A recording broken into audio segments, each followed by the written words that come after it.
So, seems you know how to hold your own. I'd had my doubts when we first hit the road. Thanks. You're not so bad yourself. I never get many things. Big targets, little brains. Yeah.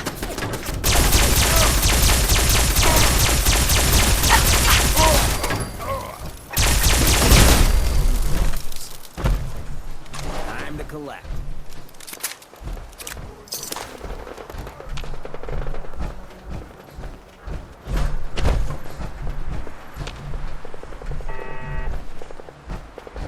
Hey, What to think I ever doubted you. thanks. You're not so bad yourself. I never get many complaints. It's just real rare these days. Find someone who's not willing to take things the way they're handed to them. Too many good folks not willing to get their hands dirty. And too many assholes taking advantage of it. Look at what happened to Diamond City.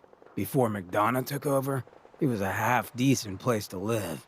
A little stricter than I usually go for, but not terrible. I thought he and I had a pretty happy childhood. But then he decides he's gonna try and get elected with his anti-ghoul crusade. Mankind for McDonough. Before you know it, you got families with kids lining up to drag folks they called neighbor out of their homes and throw them to the ruins. How could they do something like that? There'd always been a pretty big gulf between the folks living in the stands and folks down on the field. McDonough ran on it because he thought enough of those upper stands assholes would vote for him. Guess he was right. I remember storming into his office above the stands after the inauguration speech. He was just standing there, staring out the window, watching as the city turned on the ghouls. He didn't even look at me. Just said, "I did it, John.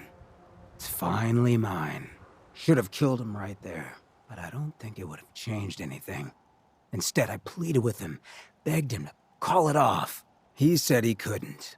He had nothing against the ghouls. He was just carrying out the will of the people. And he couldn't betray the voters. And then he smiled. That hideous fucking mile-long smile. He never smiled like that when we were kids. I didn't even recognize him.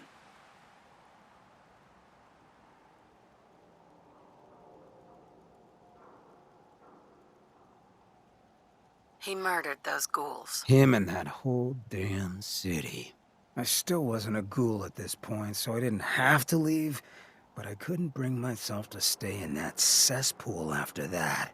I'd been sneaking off the Good Neighbor for years to get decent chems, so I knew the safe routes. I managed to track down a couple of the families, lead them there, but most couldn't get used to the Good Neighbor lifestyle. I brought them food for a couple of weeks, but after a while, they just disappeared. Folks in Diamond City signed their death warrants, and all the good people were willing to just sit by and watch. I felt like I was the only one who saw how screwed up things truly were, who couldn't just pretend things were fine. Still feel that way. Or I did. Until I met you.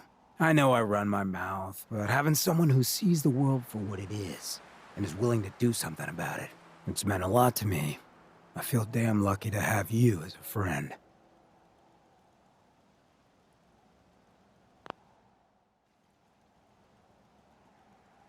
And that's what we are?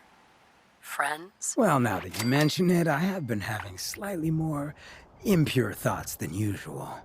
Maybe we'll get to, act on those.